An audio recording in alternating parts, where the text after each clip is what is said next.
안녕하세요. 오늘은 5월 9일입니다.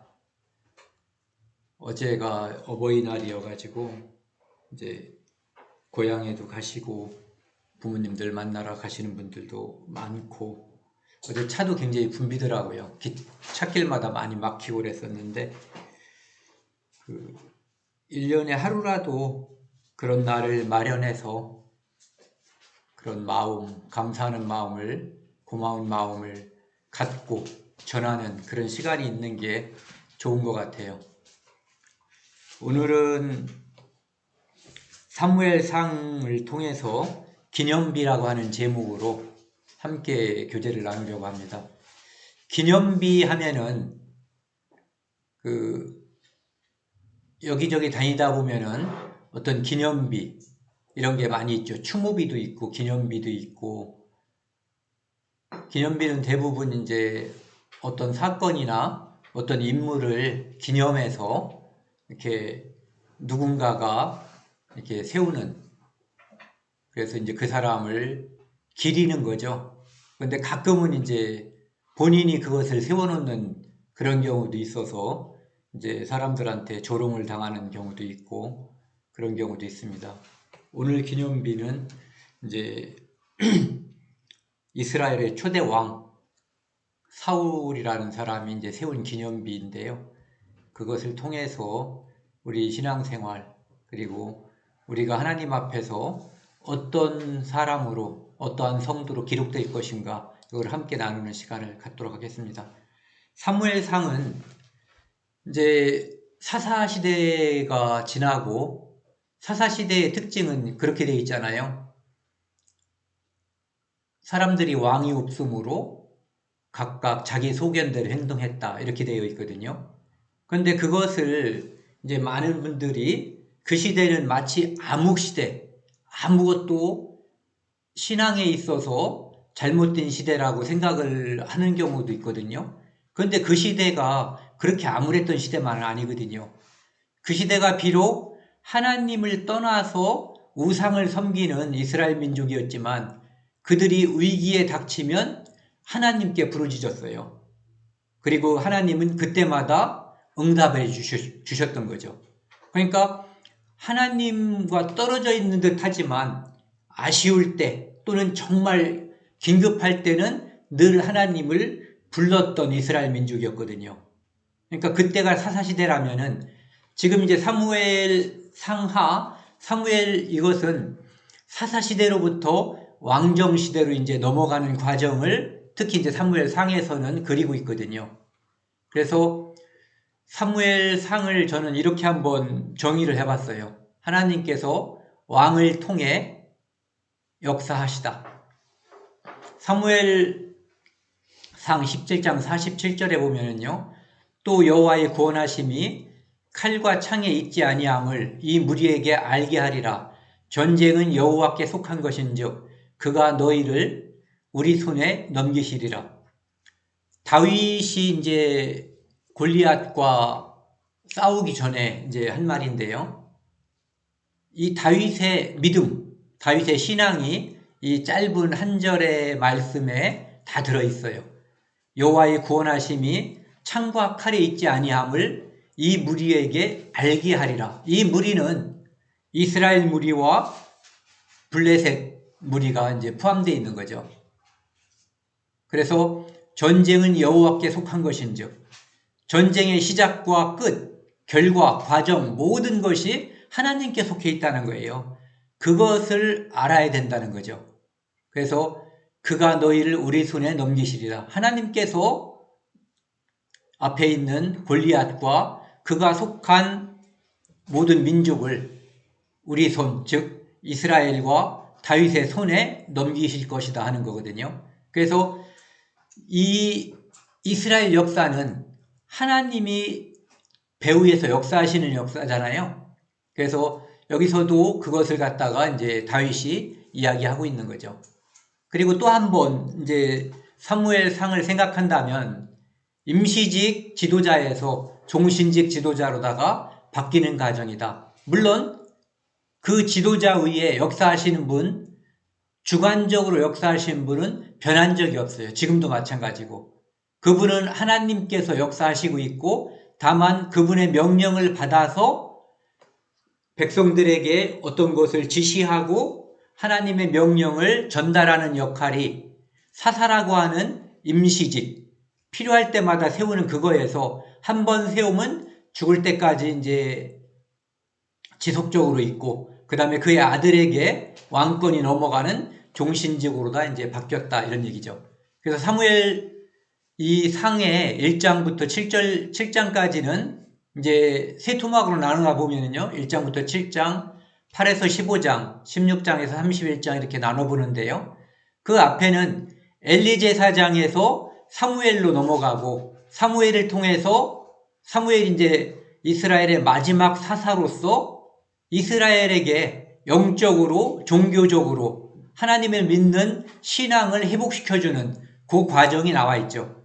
그 다음에 8장에서 15장까지는 사울이라고 하는 왕이 이제 등장하는 거예요. 하나님께서 원하신 것이 아니라 이스라엘 민족이 다른 민족들처럼 우리에게도 왕을 달라라고 이제 보챈 거죠. 때를 쓴 거예요. 그러니까 하나님께서 충분히 그것을 원해서가 아니라 그들이 자꾸 원하니까 그것을 허락해 준 거예요. 하지만 그것은 하나님의 진정한 뜻이라고 볼 수는 없어요. 그러면서 이제 왕을 너희에게 주면은 이러한 것들이 너희들에게 불편함과 고통이 따를 것이다 라고 이야기해 주시죠. 그래서 첫 번째 왕은 바로 사사인 사무엘로부터 이제 모든 권한과 그 임무를 넘겨받은 사울이라고 하는 왕이 등장하는 거예요. 그래서 8장부터 15장까지는 사울 왕이 이제 등장해서 전쟁을 통해서 그의 명성을 떨치고 또 하나님께 불순종함으로써 그가 하나님으로부터 버림받는 이야기가 나와 있어요. 그래서 자신 위에 진짜 왕이 있는데 그분이 바로 하나님이시죠. 여호와 하나님. 그분의 계심을 망각한 사람. 저는 요 사울에 대해서 그렇게 제목을 붙여봤어요. 그 다음에 16장에서 31장까지는 사울이 하나님께로부터 버림을 받고 이제 16장에 기름을 받은 사람이 다윗이거든요. 그래서 다윗은 이제 뜨는 해가 되는 거고 그 다음에 사울은 지는 해가 되는 거죠. 그래서 그것을 시기해서 사울이 다윗을 죽이기 위해서 계속 쫓아다니고 다윗은 도망다니고 그러면서도 다윗은 사울을 죽일 수 있는 정말 좋은 기회가 2번이나 있었음에도 불구하고 그를 죽이지 않고 하나님 손에 맡겨버리는, 그래서 자신이 왕인 것을 알면서도 그 모든 결정을 하나님께 의뢰한, 하나님을 믿고 따른 왕 다윗, 그렇게 이제 제목을 붙여봤어요. 그리고 이제 31장에 보면은 사울과 세 아들이 다 죽죠.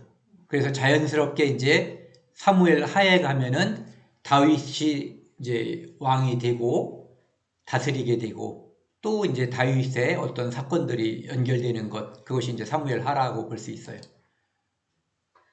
사무엘 상을 이제 전체를 공부할 수가 없고 참고할 수가 없어가지고 저는 이제 사무엘 상 주로 15장 중심으로 한번 오늘 이야기를 한번 나눠보려고 합니다. 사무엘상 15장 10절 12절 말씀입니다. 이 장면은 하나님께서 사울에게 아말렉을 진멸하라고 하는 명령을 내리시거든요.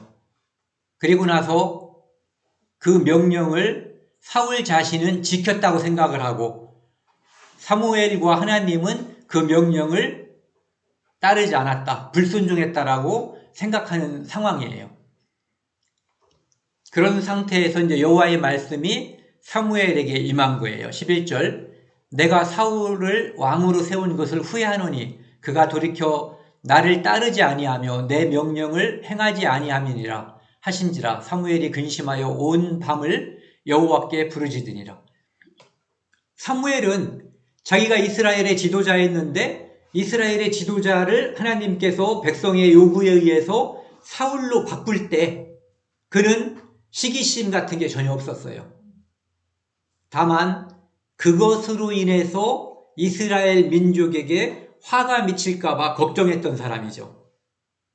자기의 권한이 사라지는 것에 대해서 걱정하지 않았거든요. 지금도 사울 왕이 하나님의 명령을 불순종했기 때문에 그것으로 인해서 이스라엘 민족에게 닥칠 불행, 이것 때문에 사무엘은 밤새 하나님께 중보기도한 거예요.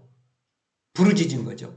그런데 자기로 인해서 사무엘이 울부짖을 때, 하나님께 부르짖을 때 사울의 모습은 전혀 다른 모습을 보여줘요. 12절, 사무엘이 사울을 만나려고 아침에 일찍 일어났더니 어떤 사람이 사무엘에게 말하여 이르되 사울이 갈멜에 이르러 자기를 위하여 기념비를 세우고 발길을 돌려 길갈로 내려갔다 하는지라. 사고친 사람은 아무런 죄의식을 느끼지 못하고 오히려 자기가 뭔가 큰 업적을 이룬 것처럼 기념비를 세웠어요. 하나님을 찬송하는 기념비가 아니라 자기를 위하여. 여기에 뭐가 써 있을런지 참 궁금해요. 사울이 이 자기를 위한 기념비에 무엇을 썼을까? 상상해보면 알만도 할 것 같아요. 그래서 오늘 이제 기념비라고 하는 것을 제목으로 제가 잡았는데, 이 기념비는 여기 나와 있는 것처럼 대부분 사람들이 자기를 위하여 세우는 기념비, 또는 그 사람이나 어떤 사건이 지나고 나서 후대 사람 또는 다른 사람이 그분을 칭송해서 세우는 기념비가 있을 수 있거든요. 예. 그런데 오늘 이 사울은 자기를 위해서 범죄했다는 것 자체를 잊고 또는 생각지도 못하고 자기가 마치 무슨 큰 업적이나 이룬 것처럼 기념비까지 세운 거예요. 이 사건을 구체적으로 다시 한번 들여다보면은요, 15장 1절에서 3절입니다. 이제 사무엘이 사울에게 하나님의 말씀을 전하는 장면이에요. 2절, 만군의 여호와께서 이같이 말씀하시기를 아말렉이 이스라엘에게 행한 일 곧 애굽에서 나올 때에 길에서 대적할 일로 내가 그들을 벌하노니. 하나님께서 아말렉이라고 하는 이 민족을, 아말렉은 에서의 손자잖아요. 그리고 그 손자로 인해서 쭉 이어져 온 것이 이제 아말렉이라고 하는 족속이 되는 거죠. 그런데 그 족속들이 이스라엘 민족이 애굽에서 나왔을 때 르비딤에서, 그래 무리바 사건이 있을 때 거기서 뜬금없이 그냥 갑자기 공격을 한 거예요. 예. 그래서 하나님을 대적한 일, 하나님을 그냥 공격을 해버린 거거든요. 즉 이스라엘 민족을, 즉 하나님을 공격한 거죠. 그래서 그 이유 때문에 아말렉을 하나님께서는 벌 주려고 한 거예요. 그러니까 아말렉은 어떻게 해야지 되냐면은 진멸, 씨를 남기지 말고 전체를 다 없애버려야지 된다는 것이 하나님의 뜻이에요. 3절, 지금 가서, 당장 가라는 거예요. 아말렉을 쳐서 그들의 모든 소유를 남기지 말고 진멸하되, 진멸은 하나도 남기지 않고 다 죽이는 거 역시 진멸이에요. 남녀와 소아와, 일반적인 전쟁에서는 남자들을 주로 죽이잖아요.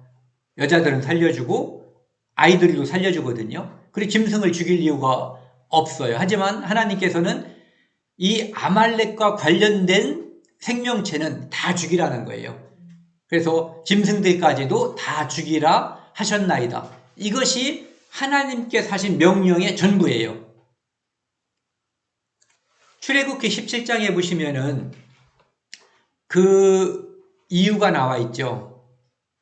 여호수아와 칼날로 아말렉과 그 백성을 쳐서 무찌르니라. 여호와께서 모세에게 이르시되 이것을 책에 기록하여 기념하게 하고 여호수아의 귀에 애워 들리라. 보세요.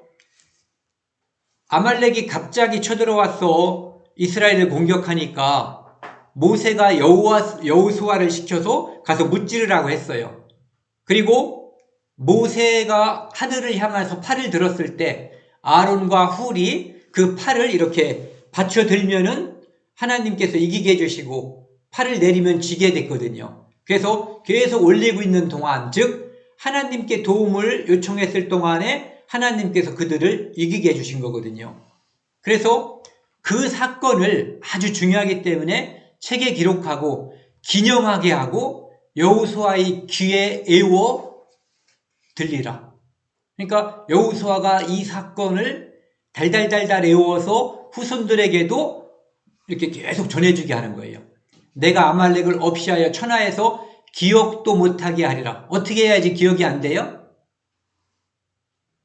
쓸어버려야지 되는 거예요. 그렇게 하라는 거예요. 사건은 기록하지만 아말렉 족속은 없애버리라는 거예요. 그들이 하나님을 대적했기 때문에 이 세상에서 사라졌다고 하는 것을 보여주라는 거죠. 한나의 기도에 보면은 이 사무엘 상 1장에 보면은 여호와를 대적하는 자는 산산이 깨어질 거라는 것. 그래서 시대와 공간을 떠나서 하나님을 대적하는 모든 인간은 모두 다 멸망하는 거거든요. 그것을 아말렉을 통해서 하나님께서는 보여주시려고 하는 거예요. 이 사건을 다시 신명기에서는 이렇게 기록하고 있어요. 25장 17절 너희는 애굽에서 나오는 길에 아말렉이 네게 행한 일을 기억하라. 잊지 말으란 얘기예요. 곧 그들이 너를 길에서 만나 갑자기 대들은 거예요. 어떤 사전에 어떤 사건도 없이 네가 피곤할 때에 뒤에서 네 뒤에 떨어진 약한 자들을 쳤고 하나님을 두려워 아니하였느니라. 그들은 하나님의 군대를 하나님을 두려워하지 않았어요. 그래서 하나님을 두려워하지 않는 사람의 민족의 종말이 어떤가를 하나님은 보여줘야 되는 거예요. 하나님을 대적하는 자의 종말이 어떤가를. 19절 그러므로 네 하나님 여호와께서 네게 기업으로 주어 차지하게 하시는 땅에서 네 하나님 여호와께서 사방에 있는 모든 적군으로부터 네게 안식을 주실 때에 즉 가나안에 들어가서 안정이 되면은 너는 천하의 아말렉에 대한 기억을 지워버리라. 너는 잊지 말지니라. 아말렉은 쓸어버리라는 얘기예요. 그리고 내가 지금 말하는 이 말, 아말렉을 쓸어버리라는 이 말은 절대로 잊지 말라는 거죠. 그런 차원에서 하나님께서 사울에게 사무엘을 통해서 명령한 거예요. 아말렉을 진멸하라고. 그래서 15장 7절에서 9절 말씀을 보면은요. 사울이 8절에 아말렉 사람의 왕 아각을 사로잡고, 이상하죠? 사로잡을 이유가 없는 거예요. 진멸하라고 했기 때문에. 칼로 그의 백성을 진멸하였으되, 진멸하였다가 아니라 진멸하였으되, 뭐 이상한 장면이 또 나올 거라는 거죠. 왜 왕을 사로잡았냐면은 내가 적군의 왕을 사로잡는 이유는 그 왕을 이 아군들 앞에서 또는 살아남은 적군 앞에서 처형을 하면서 내 명예를, 내 영광을 내가 스스로 도높이려고 할 때 그때 사로잡는 거죠. 즉 하나님께서 그들을 진멸하라고 한 그 명령, 그것은 저리 가버리고 오직 자기의 기념비를 세울 그 생각만 지금 하고 있는 거예요. 9절 사울과 백성이, 그 생각은 사울뿐만 아니라 사울이 그 생각을 가지고 있으니까 백성도 역시 그 생각을 똑같이 가지고 있는 거예요. 이 전쟁을 통해서 하나님을 이용해서 내가 무슨 이익을 보려고 하는 그런 마음을 가지고 있는 거죠. 사울과 백성이 아각과 그의 양과 소의 가장 좋은 것 또는 기름진 것과 어린 양과 모든 좋은 것을 남기고 진멸하기를 즐겨 아니하고, 즉 왕이 가지고 있는 것 또는 그 중에서 가장 좋은 것들은 죽여버리지 않는 거예요. 써먹을 때가 있다는 얘기죠. 가치 없고 하찮은 것만 진멸하니라. 구원받은 우리가 우리 생활에서 한번 생각을 해보시면 좋을 것 같아요. 저 자신도 이거를 많이 생각을 했거든요. 내가 하나님을 믿고 성도로서 이것은 쉽게 버릴 수 있는 것들은 쉽게 버려요. 구원받은 후에 달라진 것들이 있거든요. 그런데 어떤 것들을 안 버리죠. 네. 그래서 내가 사울 또는 사울의 백성과 다름이 없는 사람이라는 것이 이 성경 말씀을 상고하면서 많이 들더라고요. 그래서 사울과 백성은 하나님께 순종하지 않았어요. 그 뒤에 말씀을 보면은 우리가 아까 주제 말씀으로 읽은 그 다음 말씀이죠. 기념비를 세운 거예요. 사무엘은 하나님께 울부짖었는데 13절에 사무엘이 사울에게 이른즉 이제 도착해서 말을 하는 거죠. 사울이 그에게 이르되 원하건대 당신은 여호와께 복을 받으소서. 사울이 사무엘에게 하는 거예요. 나는 지금 하나님께 축복받을 짓을 했다고 생각을 하고 있는 거죠. 그러니까 당신도 복을 받으소서 이렇게 축복을 하는 거예요. 왕으로서 내가 여호와의 명령을 행하나이다. 마치 자기가 정말로 여호와의 명령을 행한 것처럼 이럴 때 쓰는 말들이 있죠. 천연덕스럽게 말을 하는 거예요. 14절 사무엘이 이르되 그러면 내 귀에 들려오는 이 양의 소리와 내게 들리는 소의 소리는 어찌 됨이니이까. 다 하나님의 명령을 수행했다면 진멸했어야 마땅한데 지금 소소리도 들리고 양소리도 들리는데 이건 뭔 소리냐 이거 되묻는 거죠. 사울이 이르되 그것은 이제 변명하는 거예요. 핑계. 무리가 사무엘 아말렉 사람에게서 끌어온 것인데 무리 즉 백성에게 핑계대는 거예요. 지금 창세기 3장에 나와 있는 거 비슷한 게 연상이 되죠. 하나님이 내게 주셔서 나와 함께한 여자 그가 내게 줌으로 먹었나이다. 뱀이 유혹함으로 먹었나이다. 이렇게 핑계대는 거예요. 바로 사죄하고 하나님께 회개하는 그런 모습이 전혀 아닌 거예요. 아말렉 사람에게서 끌어온 것인데 끌어왔어요. 백성이 당신의 하나님께 제사하려 하여 참 교묘하죠. 잘 보세요. 백성이 내가 아니라 백성이고 당신의 하나님께 당신이 섬기는 하나님 내 하나님이라고 해도 되는데 그를 마음을 풀어주려고 아부를 하기 위해서 당신의 하나님이라고 해요. 또는 내 하나님이라는 생각이 들지 않아서 그랬는지는 모르겠어요. 어쨌든 여호와께 제사하려 하여 양들과 소들 중에서 가장 좋은 것을 남김이요 그의 의의 것은 우리가 진멸하였나이다 하는지라. 필요한 것은 다 죽였고 진짜 좋은 것들 하나님께 제사하는데 합당한 것들 그런 것들을 우리가 남겼어요. 잘했죠 이런 얘기죠. 잘했죠. 네. 여호와께 복을 받으소서 이렇게 한 얘기 다음에 이 말을 한 것은 자기가 칭찬받을 행동을 했다라고 감히 생각한 거예요.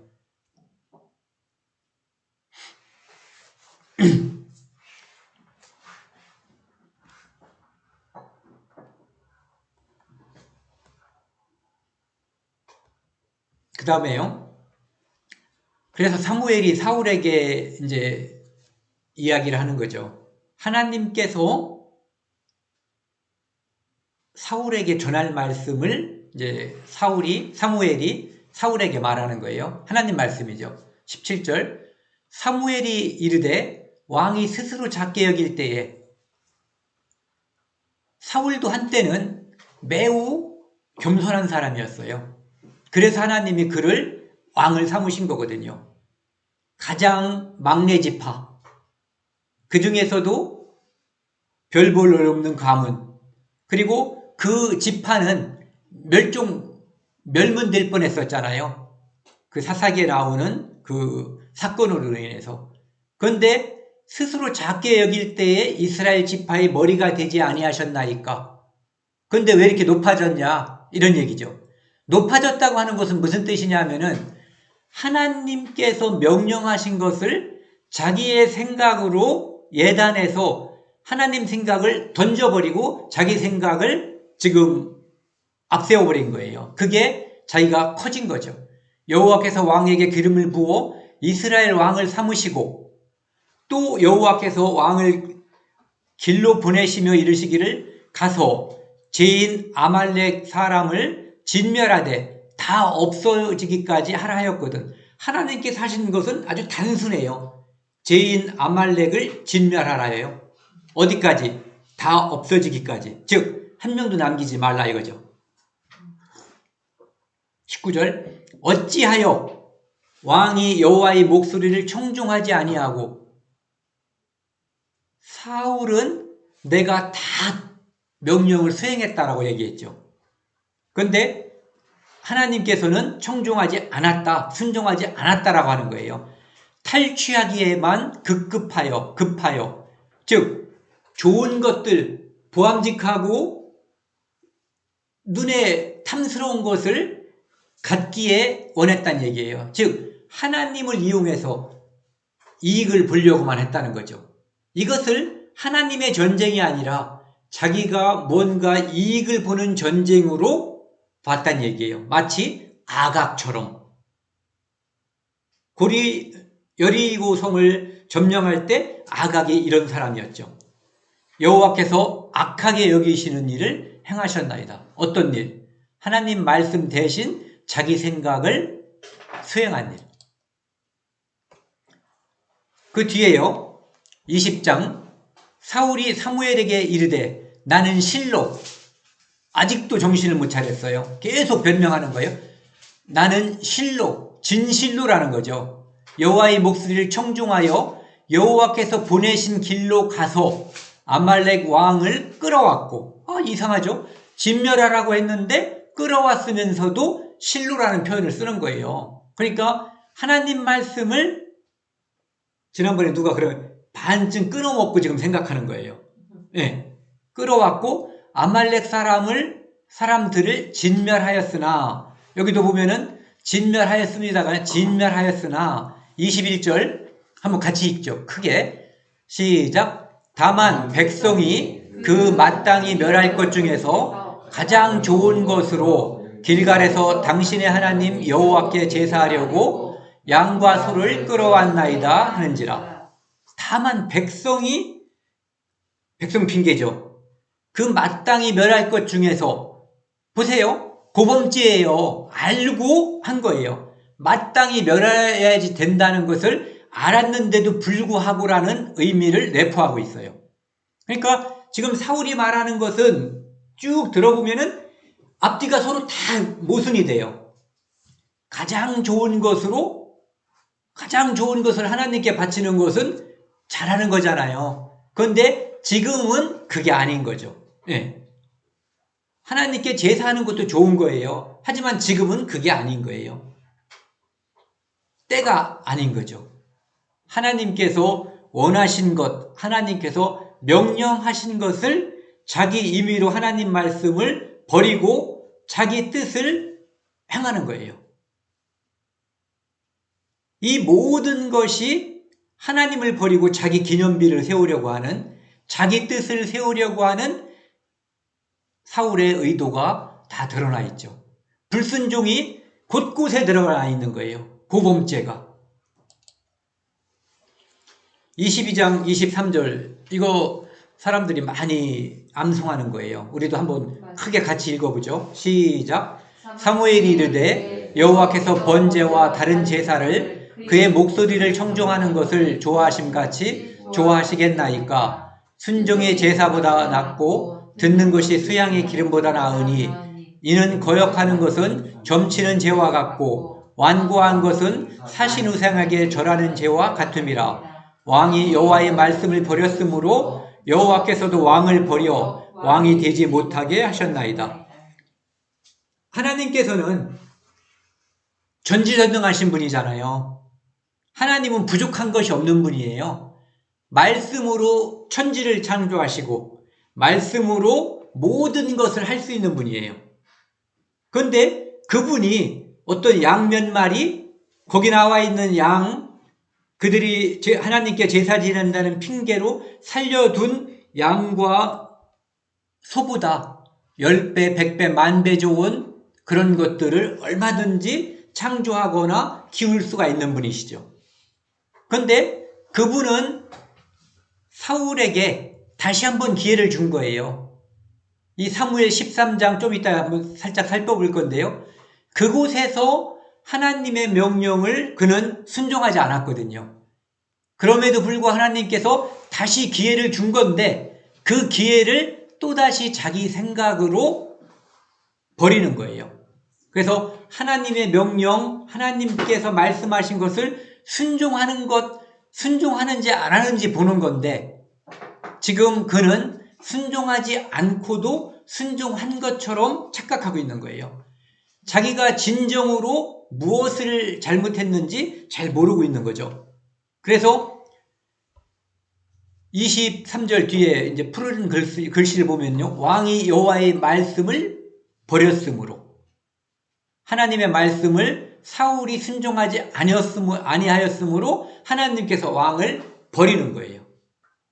즉 하나님께서 다시 준 기회는 아말렉을 진멸하라고 했을 때 진멸했다면 하나님께서 이 사울에 대한 어떤 결심을 이렇게 그가 회개한 것을 보고 유보했을 거예요. 하나님은 공의의 하나님이시지만 사랑이 크신 분이시거든요. 하지만 그는 이 기회를 또 한 번 날려버린 거죠. 사울이 이렇게 대답하죠. 24절에 내가 범죄하였나이다. 내가 범죄했다라고 말하지만 그 뒤에 말은 다 핑계고 다 자기를 다시 높이려고 하는 거예요. 정말 회개하고 범죄한 것처럼 다윗이 했었던 그 회개의 기도, 회개와는 전혀 차원이 다른 거예요. 내가 여호와의 명령과 당신의 말씀을 어긴 것은 바로 핑계가 나오죠. 내가 백성을 두려워하여. 백성 때문이지 나는 들으려고 했어요. 이런 얘기예요. 이것은 하나님을 우습게 하는 거예요. 하나님은 사울의 마음을 알아요, 몰라요? 정확히 아시는 분이죠. 그 속까지 다 알고 계신 분에게 그를 속이는 거예요. 그의 하나님 말씀을 우습게 여기는 마음, 그가 불순종하는 것을 예사로 여기는 그 마음을 알고 있음에도 불구하고 백성 때문에 백성의 말을 순종했다라고 거짓말을 시키는 거예요. 핑계라기보다는 거짓말이죠. 25절 청하노니 지금 내 죄를 사하고 나와 함께 돌아가서 나로 하여금 여호와께 경배하게 하소서. 하나님께 경배하는 것을 중요하게 여기는 게 아니라 백성과 장로 앞에서 내가 하나님 앞에 버림을 받지 않았다는 것을 보여주고 싶은 거예요. 그래서 나 좀 높여달라는 거죠. 범죄한 사람이, 회개해야지 될 사람이, 이 사람은 자기 기념비를 쓰는, 기념비에다가 내가 이렇게 멋진 사람이라고 하는 것을 쓰고자 하는 그 마음이 아직도 꽉 차 있는 거예요. 전혀 회개하고 있지 않은 거죠. 마치 이 뒤에 보시면은요, 사무엘이 사울에게 이르되 나는 왕과 함께 돌아가지 않는다라고 얘기하거든요.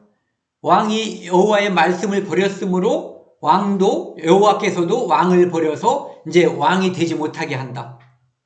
13장에서는 왕이 되는 날을 이제 적게 될 것이다. 짧게 할 것이다. 이렇게 말씀하시지만 이제는 너는 완전히 버렸다. 이렇게 확실하게 이야기해주고 있죠. 그런데 그런 말 하죠. 점입가경이란 말 하죠. 갈수록 애들은 그런 말을 이렇게 예전에 우리 어렸을 때 고구 마운틴이라고 그랬어요. 네. 갈수록 태산이다. 그래가지고 사울이 뭐라고 그랬냐면 내가 범죄하였을지라도 내가 범죄했으면 사죄하고 회개하는 게 마땅한 거거든요. 이제 청하옵나니 내 백성의 장로들 앞과 이스라엘 앞에서 나를 높이사 내 체면 좀 세워달라는 거예요. 나와 함께 돌아가서 내가 당신의 하나님 여호와께 경배하게 하소서. 그래서 백성들이 하나님이 아직도 사울과 함께 있어라고 하는 이 모습을 한번 보여주고 싶었던 거죠.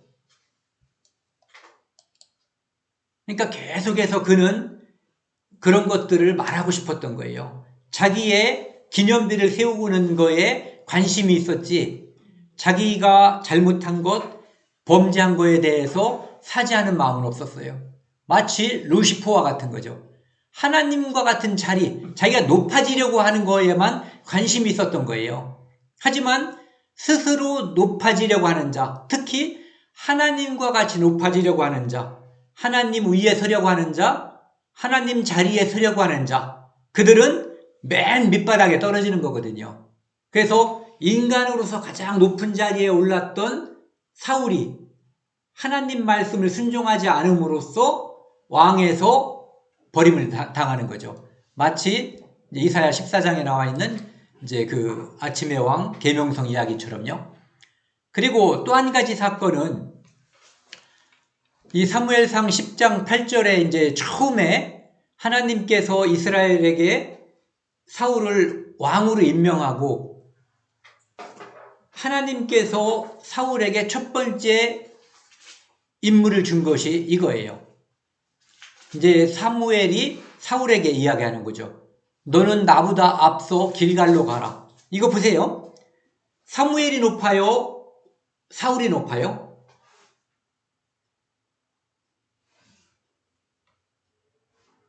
왕이기 때문에 사울이 높아요. 하지만 하나님 말씀을 이때는 이제 요즘 목사들이나 이런 사람들이 그런 말을 하면 범죄지만은 이때는 대언하는 거거든요. 예. 그래서 왕이라고 하더라도 이 선지자 앞에서 꿇을 수밖에 없는 거예요. 하나님 말씀을 그 입을 통해서 나오기 때문에. 그래서 이렇게 반말로 하는 거죠. 너는 나보다 앞서 길갈로 내려가라. 내가 네게로 내려가서 번제와 화목제를 드리리니 내가 네게 가서 내가 행할 것을 가르칠 때까지 7일 동안 기다리라. 단순한 말이에요. 지금도 7일 동안 기다리고 있으면 내가 네가 원하는 것, 네가 필요한 것을 가르칠 거다라고 얘기하고 있어요. 그러면 무엇을 해야지 돼요? 사울이 해야 될 일은 7일 동안 아무것도 안 하고 있으면 되는 거예요. 참 쉽죠? 뭘 하면 안 되는 거예요. 7일 동안 가만히 있으면 되는 거예요. 그래서 하나님 말씀을 우리가 믿는다고 하는 것은 기다리는 것. 하나님 말씀이 이루어지기까지 참고 기다리는 것이 이것이 바로 믿음이거든요. 그 믿음이 있는지 없는지, 하나님 말씀을 순종하는지 순종하지 않는지 첫 번째 시험이 바로 이거였어요. 에덴 동산 시험 못지않게 쉬운 거였죠. 그런데 일이 벌어졌어요. 사무엘상 13장 11절 사무엘이 이르되 왕이 행하신 일이 무엇이냐 하니 사무엘이 왔더니 이상한 일이 벌어진 거예요. 사울이 이르되 백성은 내게서 흩어지고 이제 또 자 보세요. 핑곗거리가 첫 번째 백성은 내게서 흩어지고 당신은 정한 기한에 정한 날 안에 오지 아니하고 두 번째 블레셋 사람은 믹마스에 모였음을 내가 보았으므로 이놈들이 블레셋 사람들이 바로 진격하려고 하고 그러니까 세 가지가 내게 지금 엄습하고 있다는 거예요. 그런데 내가 어떻게 가만히 있을 수가 있냐 이런 얘기죠. 이에 내가 이르기를 블레셋 사람들이 나를 치러 길갈로 내려오겠거늘 내가 여호와께 은혜를 간구하지 못하였다 하고 하나님께 칠까요 말까요? 그 다음에 하나님께 승리하게 해주세요. 이런 제사를 내가 드리지 못했으니까 내가 그걸 한번 해보려고 했었단 얘기죠. 그래서 한 게 바로 이거예요. 부득이하여 번제를 드렸나이다. 여기에서 초점은, 제가 볼 때 이 초점은 기다리지 않은 거예요. 두 번째 초점이라고 말하면 부수적인 것은 번제를 드린 거예요. 기다리지 않음, 순종하지 않은 것이 첫 번째고, 두 번째는 자기가 번제를 드릴 대상이 아닌데, 그것은 사무엘이 할 일인데 사울이 했다는 것. 이것은 부수적인 문제죠. 어쨌든 기다리지 않고 하나님 말씀을 순종하지 않은 것, 그리고 부득이하다라고 말한 것. 우리가 인간관계에 있어서는 부득이한 것이 많이 있을 수 있어요. 하지만 하나님 앞에서는 부득이한 게 없어요. 하나님 앞에서는 모든 것이 다 핑계가밖에 안 돼요. 하나님은 전지전능하신 분이거든요. 만약에 우리가 죽었다고 해도 하나님은 우리의 영생을 책임지실 분이거든요.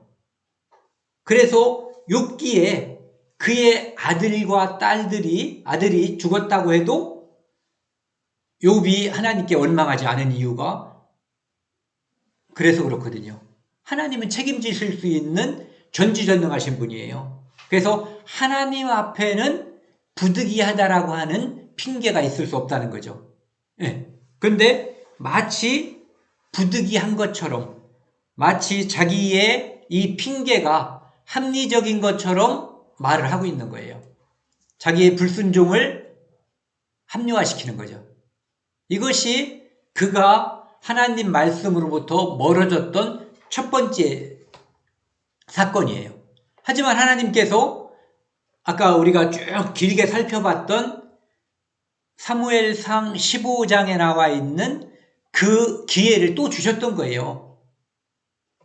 13절, 13장 13절, 사무엘이 사울에게 이르되 왕이 망령때에 행하였도다. 왕이 왕의 하나님 여호와께서 왕에게 내리신 명령을 지키지 아니하셨도다. 7일 동안 기다리라고 했잖아요. 그리하였더라면 여호와께서 이스라엘 위에 왕의 나라를 영원히 세우셨을 것이오늘. 하나님 말씀을 순종했다면 그 왕위가 자손 대대로 쭉 이어졌을 거라는 거죠. 지금은 왕의 나라가 길지 못할 것이라. 왜? 순종하지 않았기 때문에. 그리고 15장에 나와 있는 것처럼 또다시 하나님 말씀을 정면으로 거역해버렸을 때 이제 왕을 갈아치우는 일이 벌어진 거예요. 그래서 우리 구원받은 사람들은 기회가 있을 때, 내가 하나님 말씀을 순종하지 못했을 때 내가 하나님께 회개하고 돌이켜야지 되는 거거든요. 하나님은 우리 사람들과 달라요. 돌이키면은 우리에게 가졌던 그 마음을 하나님이 돌이키시거든요. 그런데 우리가 완고하고 교만해서 가던 대로 쭉 가면은 우리 앞에 가시밭길이 계속 임하는 거예요.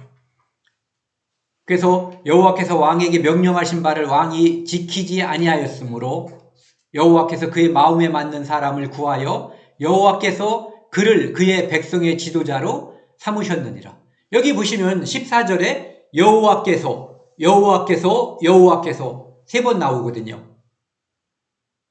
비록 이 세상에서 네가 왕이어도 너에게 명령을 하시는 분은 하나님이시고, 네가 그 명령을 수행하지 않으면 하나님께서 너를 갈아치울 수 있다라고 하는 것을, 진정한 왕은 하나님이시라는 것, 네가 네 기념비에 쓸 수 있는 것은 하나님께서 내게 은혜를 주셔서 내가 하나님께 감사하다라는, 하나님께 영광이 되는 것을 쓸 수 있지만 너 자신의 업적을 쓸 수 있는 기념비는 존재하지 않는다고 하는 것을, 비록 네가 왕일지라도, 사람 중에서 가장 영광스러운 자리잖아요.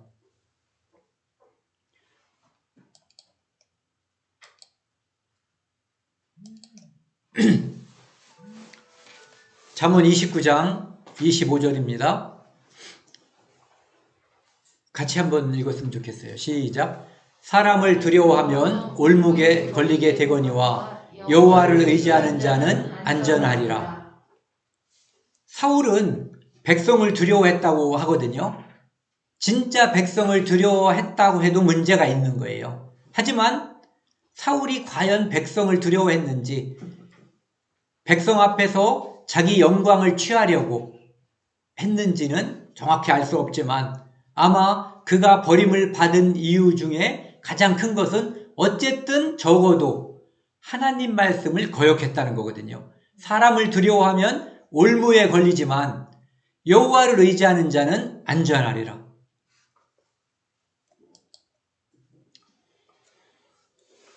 많은 사람들이 이것도 암송하는 말씀이에요.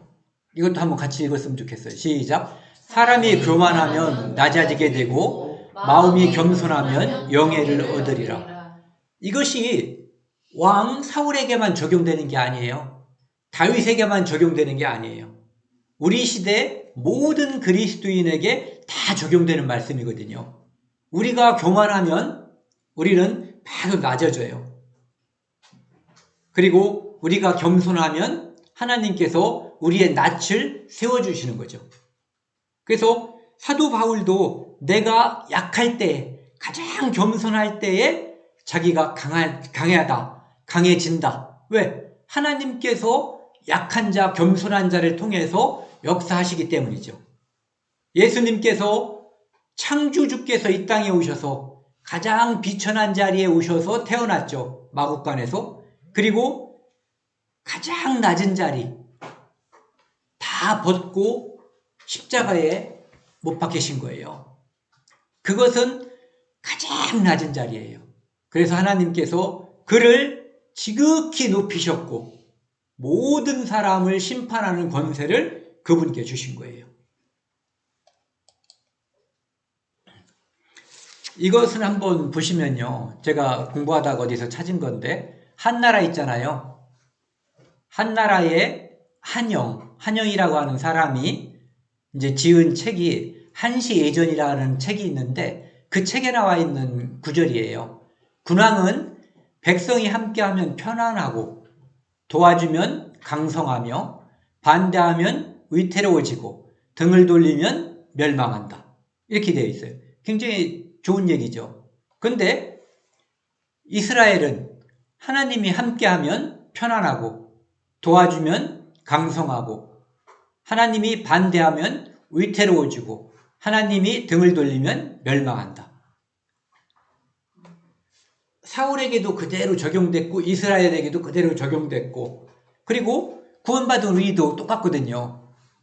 성도는 하나님이 함께하면 편안하고 하나님은 늘 함께 하시지만 우리가 하나님과 동행하느냐가 관건인 거죠.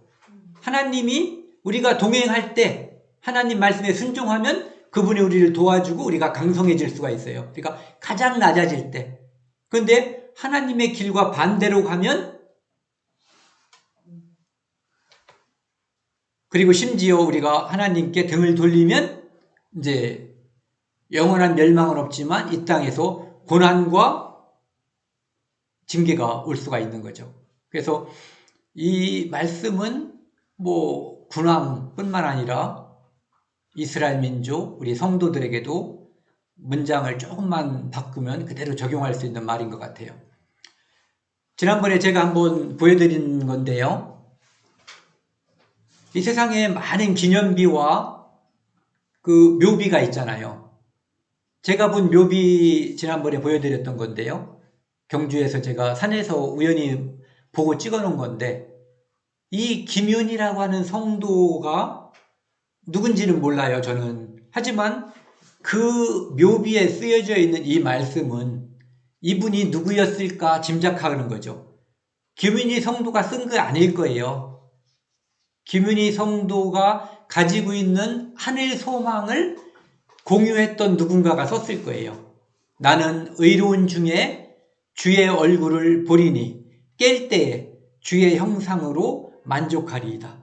이것이 이 김윤이라고 하는 성도의 묘비, 기념비에 쓰여져 있는 글씨예요. 그의 소망이 어디에 있는가? 그리고 이 글씨를 쓴 그 누군가의 소망이 어디에 있는가를 우리가 알 수가 있는 거죠. 기념비는, 그리스도인의 기념비는 하나님을 높이고 내가 하나님께 소망이 있음을 드러내는, 하나님께 영광을 돌리는 그것으로다가 족한 거거든요. 사울의 기념비는 무엇이 쓰여져 있을까? 제가 사울의 기념비를 저보고 쓰라면 이렇게 쓰고 싶어요. 하나님을 이용하려고 애쓴 사람. 좀 더 쓰라면 처음엔 겸손했었던 그가. 또 한 줄 더 쓰라면 결국 세 아들과 함께 한날 죽다. 이렇게. 영광의 자리에 올랐지만 우리도 이 세상에서 오를 수 있는 가장 높은 자리, 하나님의 왕 같은 제사장, 성도가 된 거거든요. 하지만 우리가 하나님 말씀을 거역하고 하나님과 엇나가면 사울의 길을 우리가 걸을 수가 있다는 것이 성경의 교훈이거든요. 이것은 제 아버지 묘비예요. 제가 쓴 건데 이렇게 써놨어요. 태어나 웃고 울고 잠들다. 육신이 후패할 때에도 육신이 점점 썩어져 가는 거죠. 영은 진정 행복한 나라. 내 소망 하늘에 있기에 나 지금 영원히 살아있노라. 아버지 무덤에 아마 14년 됐으니까 그 상당 부분 그 뼈도 형체를 알아보기 어렵게 됐을 수도 있어요. 하지만 그분은 지금 살아있거든요. 나 지금 영원히 살아있노라. 늙거나 병들거나 슬프거나 죽음이 없는 그곳에서 어떤 모습으로 평강과 희락을 누리며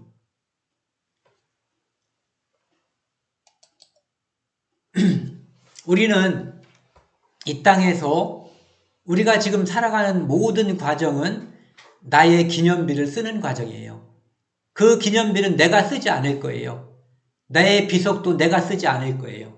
하지만 우리가 그리스도의 심판대 앞에 선다는 것은 우리가 살아온 과정, 우리가 살아온 모든 삶을 결산하는 자리예요. 그곳에 내 기념비가 쓰여져 있을 거예요. 그가 예수 그리스도를 만난 후에 어떻게 살았는가? 예수 그리스도를 만난 후에 하나님 말씀에 많이 순종했는가가 아니라 어떻게 순종했는가? 그리고 그 삶이 어떻게 하나님의 말씀을 위해서 헌신했는가? 이 모든 것이 우리의 기념비에 쓰여져 있을 거예요. 그리고 그것으로 인해서 하나님께서는 우리는 그분이 우리를 죄를 영원히 용서해 준 것, 그것만 가지고도 감사하고 행복한데 우리를 자녀 삼아 주시고 영원한 천국에서 상급을 주시겠다라고 약속해 주셨거든요. 그 상급은 이 기념비에 쓰여져 있는 그 글자에 의해서 좌우될 거예요.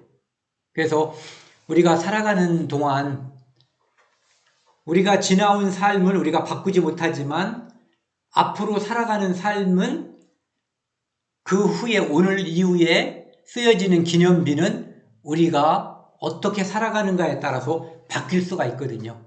그것을 한번 생각하면서 사는, 그리고 그것을 생각하는 시간이 됐으면 좋겠습니다. 오늘 여기까지 마치겠습니다.